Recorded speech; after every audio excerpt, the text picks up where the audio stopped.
ఏ చుట్టము నాకు విలువ ఇవ్వడు, ఏ బంధువు నాకు విలువ ఇవ్వడు. చేతిలో ఒక బొచ్చ పట్టుకొని వీధి వీధి తిరిగి గుడి దగ్గర, మసీద్ దగ్గర, చర్చి దగ్గర అడుక్కున్నా పర్వాలేదులే గాని చుట్టము, బంధువు అనేవాడి దగ్గర ఒక్క రూపాయి కూడా అప్పు అడగకూడదు. మీలో చాలా మందికి ఎక్స్పీరియన్స్ అవ్వచ్చు, అవ్వకపోవచ్చు. నాకైతే చాలా సార్లు అయింది. మనకెంత అవసరం వచ్చినా, మనకెంత ఇబ్బంది కలిగినా, ఇంట్లో కనీసం తినటానికి తిండి లేకపోయినా మీ శత్రువునైనా వెళ్ళి మీరు అప్పు అడగండి, తప్పే లేదు. వాడైనా జాలి తలిచి అయ్యో పాపం వీడికి తినటానికి లేదు కదా, ఒక 500 1000 లేకపోతే ఒక పూట భోజనము పెట్టిద్దాము అని అనుకుంటాడులే. కానీ బంధువు, చుట్టము అనేటువంటి వాడి దగ్గరికి వెళ్ళి మన కష్టాలు, బాధలు ఇవన్నీ చెప్పుకోవటం మూలంగా వాడు రూపాయి సహాయం చెయ్యడు.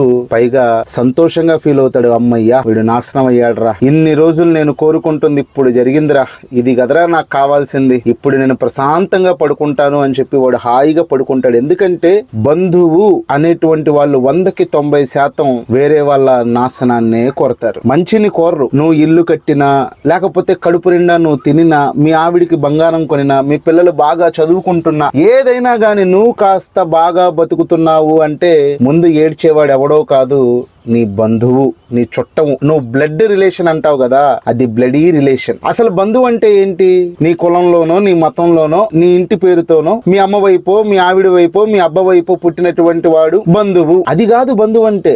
బంధువు అంటే నీ కులంలో పుడతావో, నీ మతంలో పుడతావో, నీ వంశంలో పుడతావో, నీ ఇంటి పేరుతో పుడతావో కాదు బంధువు అంటే. నువ్వు ఆపదలో ఉన్నప్పుడు, నువ్వు కష్టాల్లో ఉన్నప్పుడు డబ్బులే ఇవ్వాల్సిన అవసరంలా వచ్చి నీ భుజం తట్టి నీ మేలును కోరతాడు కదా. నీ మంచిలో నీకు తోడుగా ఉండి, నీ చెడులో నీకు తోడుగా ఉండి, నువ్వు తప్పు చేస్తే ఇది తప్పు అని చెప్పేటువంటి వాడు, నువ్వు మంచి చేస్తే ఇది మంచి అని చెప్పేటువంటి వాడు కదా బంధువు. అదేంటది? నీ కులంలో పుడితేనో, నీ మతంలో పుడితేనో బంధువు. బంధువుల్ని డబ్బులు అడగకూడదు. నేను రీసెంట్ గా పోయిన రంజాన్కి ఇంట్లో అస్సలు పరిస్థితి బాగోలేదు. నేను దేవుణ్ణి నమ్మను, నేను ఈ పండగల్ని నమ్మను, నేను ఏ మతాన్ని నమ్మను. ఇది ఎన్నోసార్లు నేను చెప్పాను, మళ్ళీ చెప్తున్నాను. కానీ ఈ సమాజంతో పాటు కొన్ని బ్రతకాలు కాబట్టి చుట్టుపక్కల వాళ్ళందరూ కూడా రంజాన్ పండుగ చేసుకుంటూ, మంచి బట్టలు తొడుక్కుంటూ, మంచి తిండి తింటున్నారు. మరి మన ఇంట్లో అస్సలు పరిస్థితి బాగోలేదు. మనం కూడా ఏమన్నా వండుకుందాం, పాపం ఇంట్లో పిల్లోడు వాళ్ళని వీళ్ళని చూసి బాధపడతాడు. కనీసం వాడికి ఒక జత బట్టలు, ఇంట్లో ఏదన్నా కాస్త మంచి తిండి ఆ రోజైనా వండుకుందాం అనేటువంటి ఆలోచన వచ్చింది. కానీ చేతిలో డబ్బు లేదు. ఏం చేయాలి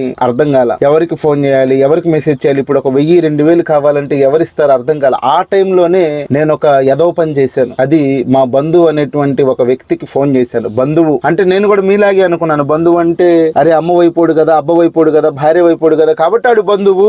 ఆడు మనకేం చేయకపోయినా, ఆడు మన నాశనాన్ని కోరుకుంటున్నా కానీ ఆడు మన బంధువే. ఎందుకంటే మన కులంలో పుట్టాడు, మన ఇంటి పేరుతో పుట్టాడు కాబట్టి. ఆడికి ఫోన్ చేసి ఇలా పండగ కదా, అసలు చేతిలో డబ్బులు ఏమీ లేవు, కాస్త ఏమన్నా సహాయం చేయగలుగుతావా? అప్పుగా సహాయం అంటే ఏంటి?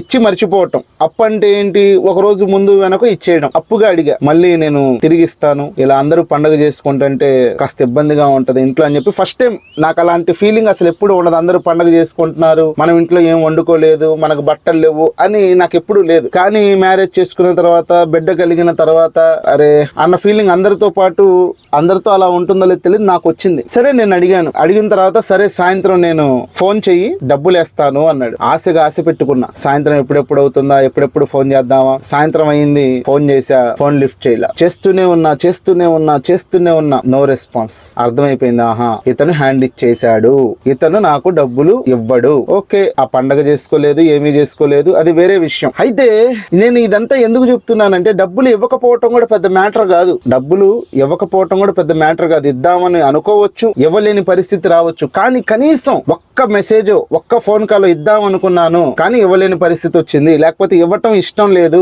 అంత డైరెక్ట్ గా ముఖం మీద చెప్పలేక మొహమాటమైనా, ఏదో ఒక కారణంతో లేవు అన్న క్లారిటీ అయినా మనకిస్తే, మనం అన్నిసార్లు ఫోన్ చేయటం, వాళ్ళని బతిమలాడటం ఉండదు. వేరే ఆల్టర్నేట్ ఏదో చూసుకుంటాం, లేకపోతే సైలెంట్ గా ఉంటాం. అలా చేయకుండా ఆ రోజు మొత్తం కూడా ఫోన్ చేపిస్తూనే ఉన్నాడు.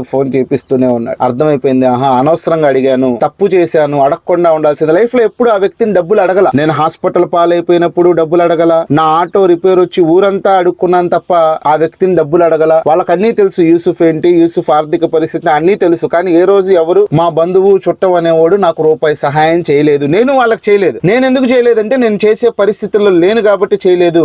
వాళ్ళందరూ కూడా కోట్లకి పడగలెత్తినా గానీ చేసే పరిస్థితుల్లో ఉండి కూడా నాకు తెలియదు. ఎందుకంటే వాడికి పొగరు ఎక్కువ అనుకుంటారు, వాడికి నచ్చినట్టు బతుకుతాడు అనుకుంటారు, అది వాళ్ళ ఇష్టం. యాక్చువల్ గా చూస్తే వాళ్ళకి కూడా పొగరు ఎక్కువే, వాళ్ళకి కూడా వాళ్ళు నచ్చినట్టే బతుకుతారు, వాళ్ళు కూడా వాళ్ళ ఇంట్లో వాళ్ళ అమ్మ చెప్పినట్టు పెళ్ళాన్ని చెప్పినట్టే వింటారు. నేను అంతే. కాకపోతే మన దగ్గర డబ్బు లేదు కాబట్టి మనల్ని ఒక వింత జీవిలా చూస్తారు. అదే డబ్బు ఉందనుకో అన్ని కూడా కొట్టుకుపోతాయి కాలువలు. అర్రే తప్పు చేసేసాను, అనవసరంగా అడిగేశానే అని చెప్పి చాలా బాధపడ్డా. ఇవ్వనందుకు బాధపడలా, ఇలా రెస్పాన్స్ ఇవ్వనటువంటి వ్యక్తికి అడిగి తప్పు చేశాను. వాట్సాప్ లో కూడా మెసేజ్ పెట్టినప్పుడు కొంతమంది రిప్లైలు ఎవరు చూసి సైలెంట్ గా ఉంటారు. ఏంటి మీ సొమ్మేం పోద్ది, అరే 1 గంట 2 గంటలు 3 గంటలు ఆ తర్వాత కూడా నువ్వు బిజీ అయినా అంత పెద్ద పోటుగాడివా? కాదు కదా. మెసేజ్ నీకు ఒకడు పెట్టాడు అంటే ఏదో అవసరమయ్యే పెడతాడు, ఎవరైనా నీకు ఫోన్ చేశాడు అంటే ఏదో అవసరమయ్యే చేస్తాడు, వాళ్ళకి నువ్వు రెస్పాన్స్ ఇవ్వాలి. ఇప్పుడు బిజీగా ఉన్నావా కాసేపు ఆగివు, ఒక రోజు బిజీ ఉన్నావా రెండో రోజు ఇవ్వు. అలా కాకుండా అసలు రిప్లై ఇవ్వకపోతే నీకు నువ్వు ఏమైనా పెద్ద పోటుగాడు అని ఫీల్ అవుతావా? అన్ని పరిస్థితులు ఒకేలాగా ఉండవు గురూజీ. పరిస్థితి మారుతూ ఉంటది, ఓడలు బళ్ళు అవుతాయి, బళ్ళు ఓడలు అవుతాయి. కాబట్టి ఎల్లప్పుడూ మనకి ఈ డబ్బు ఈ బలగం ఇలానే ఉంటది. మనం పెద్ద తోపు తురుంఖాన్ అనుకున్నాం అనుకో, స్టోరీ మారిపోద్ది. ఒక రోజు నీకు అదే పరిస్థితి ఎదురైంది, ఒక రోజు నీ ఫోన్లు ఎవరు ఎత్తరు, నీకు ఎవరు రెస్పాన్స్ ఎవరు, అప్పుడు మింగలేక కక్కలేక చస్తావన్నమాట. కాబట్టి అలా చెయ్యొద్దు. అది ఏ విషయమైనా కానీ ఫోన్లు ఎత్తండి, రెస్పాన్స్ ఇవ్వండి, మెసేజ్లకి రిప్లై ఇవ్వండి మీకు కుదిరినప్పుడే. లేదా ఆ వ్యక్తితో మీకు మాట్లాడటం ఇష్టం లేదు, కాంటాక్ట్ ఇష్టం లేదు, చెప్పి పారదొబ్బండి. అరే బాబు నువ్వు నాకు ఫోన్ చేయొద్దు, మెసేజ్ చెయ్యొద్దు, నీకు నాకు కాంటాక్ట్ వద్దు, నీ పని నీది నా పని అది చెప్పేయండి. అలా చెప్పకుండా ఒకేసారి పదే ఫోన్లు చేయించుకోవటం, పదే మెసేజ్లు పెట్టించుకోవటం, ఇది పెద్ద గ్రేట్ అనుకుంటారు. అది గ్రేట్ కాదు, గలీజ్ గబ్బు. సరే ఇప్పుడు బంధువుల దగ్గరికి వద్దాం. ఆ రంజాన్ అలా గడిచిపోయింది. ఆ తర్వాత బక్రీద్ పండక్కి ఇంకో చుట్టం ఫోన్ చేశాడు. ఫోన్ చేసి బక్రీద్ రోజు మాంసం పంచుతారు కదా, ఆ మాంసం పంచుతున్నాను వచ్చి తీసుకుని వెళ్ళు అన్నాడు. అంటే నువ్వు పంచే ఒక 1/2 కేజీ 1/2 కేజీ మాంసం కోసం 40 కిలోమీటర్ల దూరం వెళ్ళాలి. రాను 40 పోను 40. అంటే ఆ మాంసం కంటే ఈ ఆటో వేసుకోనో బైక్ వేసుకోనో వెళ్తే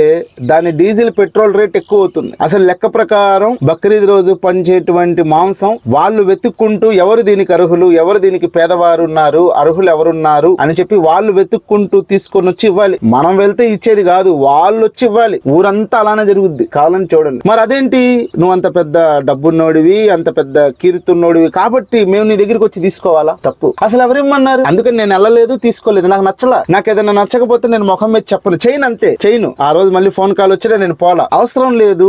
మీరు కూడా ఆలోచించుకోండి. మా నాన్నకి ఒంట్లో బాగోలేకుండా ఫస్ట్ టైం హార్ట్ అటాక్ వచ్చినప్పుడు గవర్నమెంట్ హాస్పిటల్ నుంచి డిశ్చార్జ్ అయ్యి ఇంటికి వస్తున్నప్పుడు ఒకడు వచ్చాడు ఇంటికి చూస్తాం కోసం. వాడు దగ్గరి బంధువే, చెప్తే ఏదో పీకుతారు చేస్తారని కాదు, అవసరం లేదు. వాళ్ళ పేర్లు వాళ్ళ మాటలు అవసరం లేదు. కానీ ఒక మ్యాటర్ చెప్పాలని ఈ మాటలు మాట్లాడుతున్నాను. మా నాన్న ఆ బంధువు అనేటువంటి వాడిని పట్టుకొని ఏడుస్తూ, నాకు సడన్ గా ఇలా హార్ట్ అటాక్ వచ్చింది, నా బిడ్డను ఎంతో చదివించాలనుకున్నాను, మరి నాకు చూస్తే ఇలా హార్ట్ అటాక్ వచ్చింది కాబట్టి నేను ఎప్పుడు ఉంటానో ఎప్పుడు పోతానో తెలియదు, మీరు నాకేం ట్రీట్మెంట్ చేయించకపోయినా పర్లేదు, దయచేసి నా బిడ్డనైనా కాస్త చదివించండి, వాడు నాలాగా రోడ్డు మీద బజ్జీలు వేసుకోకుండా కాస్త బతుకుతాడు మంచిగా, ఏదో ఒక చిన్న చితక ఉద్యోగం చేపిస్తూ అని చెప్పి చాలా ఏడ్చాడు. ఎవడైనా మొహమాటానికి ఏమంటాడు, చెయ్యకపోయినా ఏమంటాడు, ఎందుకు బాధపడుతున్నావు, నీకేమీ కాదు, మేమందరం ఉన్నాం కదా, మేము చూసుకుంటాం కదా. ఆ తర్వాత చెయ్యని చెయ్యకపోని అది వేరే విషయం. కానీ జనరల్ గా ఈ మాట అయితే చెప్తారు కదా, మీరు చెప్పండి. ఆ రోజు నాకు బాగా గుర్తు, వాడు ఆ మాట అనలా, వాడు ఆ మాట చచ్చిన వాడి నోట్లో నుంచి రాలా.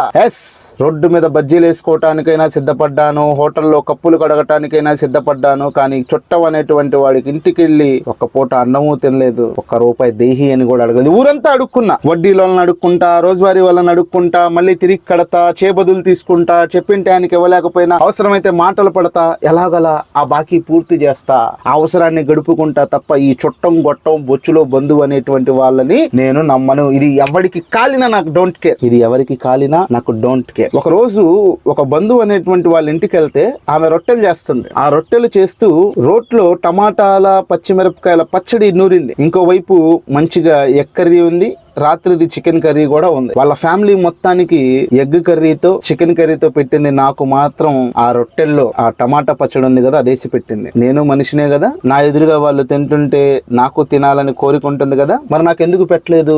ఏంట్రా బాబు తిండి గురించి అని మీరు అనుకోవచ్చు. ఇక్కడ తిండి కాదు, ఇక్కడంతా డబ్బు. మా అయ్య దగ్గర డబ్బులు లేవు, మా అయ్య రోగం పాలయ్యాడు, మా అయ్య సంపాదించలేడు, మంచాన్న పడ్డాడు, కాబట్టి నాకు ఎవడు విలువ ఇవ్వడు, ఏ చుట్టము నాకు విలువ ఇవ్వడు, ఏ బంధువు నాకు విలువ ఇవ్వడు. అదే మా దగ్గర డబ్బు ఉంటే వాళ్ళ అవసరం అయితే పచ్చడితో తింటారులే గాని నాకు చికెన్ కర్రీతో ఎగ్ కర్రీతో పెట్టేవాళ్ళు. ఎందుకో చెప్పనా, డబ్బు ఉంటుంది కాబట్టి నా దగ్గర. రేపు పొద్దున 10వ 11వ అవసరం అయితే వాళ్ళకి ఏదైనా నెత్తి మీదకి ఏదైనా ప్రమాదం వచ్చి పడితే నా దగ్గర నుంచి వాళ్ళు డబ్బు సహాయం పొందొచ్చు అని చెప్పి బాగా చూసుకుంటారు. మన దగ్గర ఏ డబ్బు లేనప్పుడు మనతో ఎవరికి ఏం అవసరం ఉంటుంది చెప్పండి? ఫ్రెండ్షిప్లైనా బంధుత్వాలైనా ఇవన్నీ అవసరాలే. డబ్బే ఏ ఉండదు. నీ దగ్గర డబ్బు ఉంటేనే ఫ్రెండ్షిప్, నీ దగ్గర డబ్బు ఉంటేనే బంధుత్వం. నేను డబ్బుని చాలా లైట్ గా తీసుకునేవాడిని, ఆ తొక్క అనుకునేవాడిని. ఎప్పుడైతే నేను సంపాదించడం మొదలు పెట్టానో, బాధ్యత నా తల మీద పడిందో, ఇప్పుడు నేను మావిడ ఇద్దరం కలిసి సంపాదించడం మొదలు పెట్టావు. డబ్బు సంపాదించటం ఇంత కష్టమా? ఒక చోట అప్పు తీసుకోవటం చాలా ఈజీ, ఆ అప్పు తీర్చటం ఇంత కష్టమా? ఏదైనా ఒక వస్తువు అవసరమైతే ఆ వస్తువుని కొనటం ఇంత కష్టమా?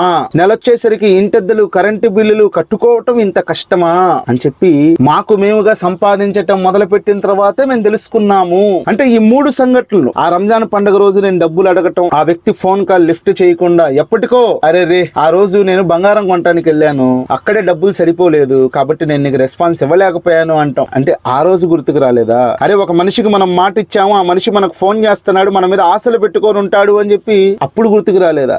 డ్రామాలు, కహానీలు. ఓకే, ఆ రంజాన్ పండుగ రోజు డబ్బులు అడుక్కోవటం, అక్కడ లేదనిపించుకోవటం, లేదు అని కూడా అనిపించుకోలేదు, రెస్పాన్స్ రాకపోవటం. బక్రీద్ పండుగ రోజు మాంసం తీసుకెళ్ళటానికి ఇంటికి రా అంటాం, 40 కిలోమీటర్ల దూరంలో. ఒక రోజు ఒక బంధువు అనేటువంటి వాళ్ళ ఇంటికి వెళ్తే వాళ్ళందరూ కూడా హ్యాపీగా అదేంటది మంచిగా చికెన్ కర్రీలు ఎగ్ కర్రీలు తింటూ నాకు ఆ పచ్చడి దాంతో పెడతాం. నేను ఊరంతా నా ఆటో రిపేర్ వచ్చింది అని అడుక్కున్నా గానీ ఏ బంధువు చుట్టం గొట్టంగా నాకు ఫోన్ చేయలే, అవసరం కూడా లేదు. ఎక్కడెక్కడ వాళ్ళు ఫోన్ చేశారు, అవునా బాబు ఇబ్బంది ఉందా, కష్టం ఉందా, అందుకని నా దృష్టిలో బంధువు అనే వాళ్ళు ఎవ్వరూ లేరు, వాళ్ళందరూ నాకు ఎప్పుడో చచ్చిపోయారు. మరి నా బంధువులు ఎవరు అంటే, నా కష్టంలో, నేను ఇబ్బందుల్లో ఉన్నప్పుడు, నేను ఆపదల్లో ఉన్నప్పుడు, నేను బాధల్లో ఉన్నప్పుడు వాళ్ళు డబ్బులే ఇవ్వాల్సిన అవసరం లేదు. నా భుజం తట్టి నా వెనకాల బ్యాక్ సపోర్ట్ గా ఉండేటువంటి వాళ్ళే నా బంధువులు. నేను ఏదన్నా ఇబ్బందుల్లో ఉన్నప్పుడు వాళ్ళ దగ్గరికి వెళ్ళి దేహి అని అడిగినప్పుడు వాళ్ళు ఒకవేళ నిజంగా చేయగలిగితే ఆ సహాయం చేస్తారు కదా, వాళ్ళే నా బంధువులు. నా మేలు మంచి ఎవరైతే కొరతారో వాళ్ళే నా బంధువులు. నా కులంలోనో నా మతంలోనో పుట్టాల్సిన అవసరం లేదు. నేను కులాలు మతాలు నమ్మను కాబట్టి వాళ్ళెవరైనా గాని వాళ్ళే నా వాళ్ళు. కాబట్టి మీరు కూడా అరే మన బంధువులు బిల్డింగులు కట్టేశారు, ఒంటి నిండా బంగారం వేసేసుకున్నారు, వాళ్ళకి మంచి కార్లు ఉన్నాయి, మనకేదో ఒక 1000-2000 అవసరమైంది, లేకపోతే ఒక 10,000 ఇబ్బంది అయింది, వాళ్ళకి ఫోన్ చేస్తే వాళ్ళు సహాయం చేస్తారు కదా, మన బంధువులే కదా అని చెప్పి ఇలా పిచ్చి ఆలోచనలు పెట్టుకుని గబగబా పరిగెత్తుకుంటూ వీళ్ళు అడిగారు. ₹1 కూడా ఇవ్వరు, ఇవ్వకపోగా ఇంకా నీకు పిచ్చి పిచ్చి సలహాలు ఇస్తారు, బతకటం చేతగాని వాడిగా చూస్తారు, సంపాదించటం చేతగాని దద్దమ్మలా చూస్తారు, సంపాదించటం చేతగాని వాడివి అసలు నీకు బతికే అర్హతే లేదంటారు, నీకు పెళ్లి అవసరమా పిల్లలు అవసరమా అంటారు. అవసరమా? వాళ్ళను నువ్వు అడిగేటువంటి 1000-2000కి ఇన్ని డైలాగులు, లుచ్చా డైలాగులన్నీ వాళ్ళతో పడతాం అవసరమా? అవసరం లేదు. కాబట్టి దయచేసి బంధువు అనేటువంటి వాడిని డబ్బులు అడగొద్దు. బంధువు అంటే మన మేలు మంచి కోరేటువంటి వాడే మన బంధువు, కాని వాడు కాదు. మన కులంలోనో మతంలోనో మన వంశంలోనో పుట్టినట్లంత మాత్రాన